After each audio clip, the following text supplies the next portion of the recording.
पंडवानी में रागी है जरूरी है। रागी बिना पंडवानी गाई नहीं सके। एक अकेला कहाँ गई। रागी होते भजन ही या भजन के आधा अंग और ओहा जैसे एक कथा ला वो शुरू उठाही तो रागी जो है ना जतका पाछू कथा ओरिया ही तो सबो भार हरा गिर रही थे।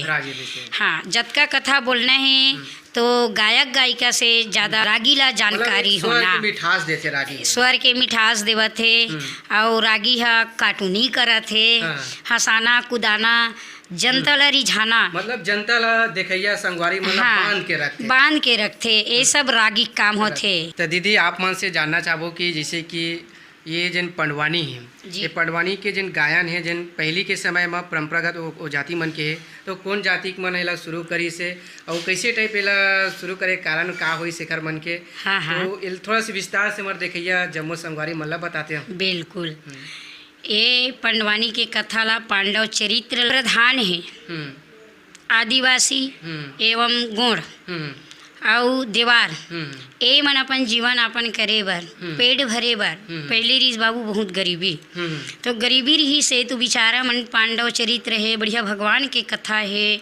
चारी है, बोला बड़े बड़े दाऊ घर गौटिया घर सुंदर स्वर में जाके सुनावे, गा गा के सुनावे पांडव कोने द्रौपदी कोने ऐसे सुंदर मस्त सुने आगू दाऊ गौटिया मन बैठ के बढ़िया आनंद ले ये कथा मन के और देवार बेचारा मन मस्त बैठ के सुंदर सुनावे ना, बासी रोटी मिल जाए मात्र अपन जीवन चलाए बर एक कथा लो मन है कहातरी।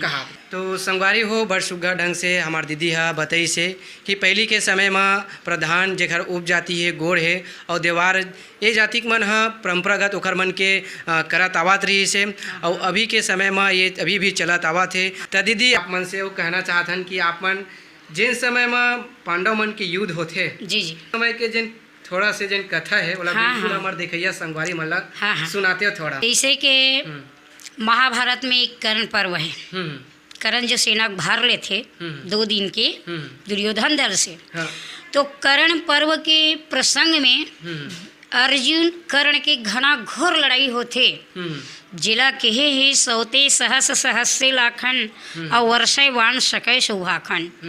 और एक बाद इसी कर्ण पर्व में एक वीर है दुशासन जिकर भुजम 10,000 हाथी ताकत, एक वीर है कुंती पुत्र भीम जो भीमसेन के पास में ऐसी ताकत स्वयं वहाँ शंकर भगवान के 5वां रुद्र अवतारे वहाँ। और भीमसेन जब गदा ले ली थे और 100 मणि यानी कि लोहा के रथ में और भीमसेन लड़त जाते तो ओखर आग बबूला 32 दांत कटरत रही थे काला देखे बार कि दुशासन है कहाँ। ओखर बाद ललकार दे दुशासन मेरे पंचाली के केस पकड़ने वाला आज याद आ गई इस रण भूमि में। ठहरो दुशासन कहाँ जा रहे हो। दुशासन देखते अच्छा तो भीमसेन आइए आइए, फिर आमने सामने हो गए दोनों जन और ऐसे गदा उठाए और भीमसेन जब कदम मरोड़ पकड़े थे ना तो भीम और दुशासन के घमासान लड़ाई होते, पटकी पटका मारिक मारा मुटकी मुटका ऐसे भीमसेन दिखत रहा है वो जगम बाबू कि का बतावे ओखर विकराल जनमना एकदम महाकाल रात्रि आ गई इसी टाइप के ओखर स्वरूप विकराल रही थे। और भीमसेन कैसे दिखा थे महाबली है भीम भयंकर और प्रलय काल में जैसे शंकर शिव बहुत भावन जब विकराल रूप में आ जाते हैं ना फिर इस संसार में प्रलय ही प्रलय होने वाला है क्या। तब कहते हैं कि इस रणभूमि में है कोई माई के लाल दुशासन का बचाने वाला, कौरव पांडव दोनों दल एवं 3 लोक को ललकार रहा हूँ।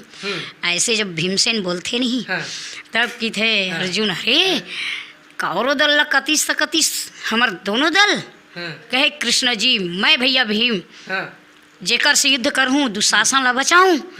भगवान कहे अर्जुन तय तोर देवता आज वाला नहीं जीते भीमला एकर से नहीं जीते मैं अपन नरसिंह ताकत भीमसेन हाँ। ऊपर स्वयं विराजमान है दे आओ। हाँ। और नरसिंह ताकत से गरजत है। ऐसे उसी प्रकार कुंती पुत्र भीमसेन गदा से तो कई बार प्रयास कर देते दुशासन ला, और ऐसे गदा फेंक के रस से उतर के जब दुशासन ला पकड़ते, दुशासन के खींच के भुजा उखाड़ देते और उखाड़ करके बोला जमीन में पछाड़ देते। हाँ। और जमीन में पछाड़ करके भीमसेन मारते सीना, और सीना ला जैसे नरसिंह भगवान हाँ हिरण्य कश्यप ला चीर के देते। हाँ। उसी प्रकार दुशासन ला चीर के ओकर सीना की 3 अंजुली रक्त पी लेते। तो सीधा दुशासन जो है अपन प्राण अंत हो जाते, खत्म हो जाते।